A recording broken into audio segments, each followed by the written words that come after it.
আচ্ছা, তোমাদের কার কার এই বর্ষাকালে আমার মতো ঠান্ডা লেগেছে কমেন্টে জানিও। তো সকালবেলা ঘুম থেকে উঠেই দেখি নাইকা থেকে পার্সেল চলে এসছে।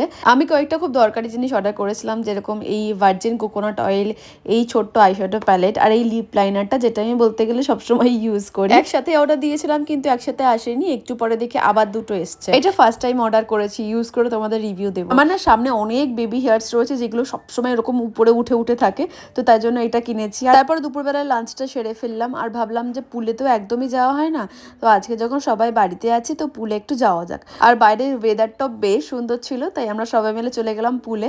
আর আমরা যাওয়ার পর দেখি সোসাইটির আরো কয়েকটা বাচ্চা এসে হাজির। আর এখানে সোনুকে চলছে সাঁতার শেখানোর চেষ্টা। নিচে বেশ কিছুটা সময় মজা করার পরে তারপর আমরা চলে আসি উপরে। তারপরে স্নান সেরে এখানে মহাদেবের পুজো সেরে নিই। তারপর সন্ধ্যেবেলা পাশের ফ্ল্যাটের একটা বাচ্চার জন্মদিন ছিল, তো কমিউনিটি হলেই অনুষ্ঠানটা হয়েছিল, সেখানে গেলাম খেতে। এইভাবে কাটলো দিনটা। যদি ভিডিওটা ভালো লাগে অবশ্যই সাবস্ক্রাইব করে দিও।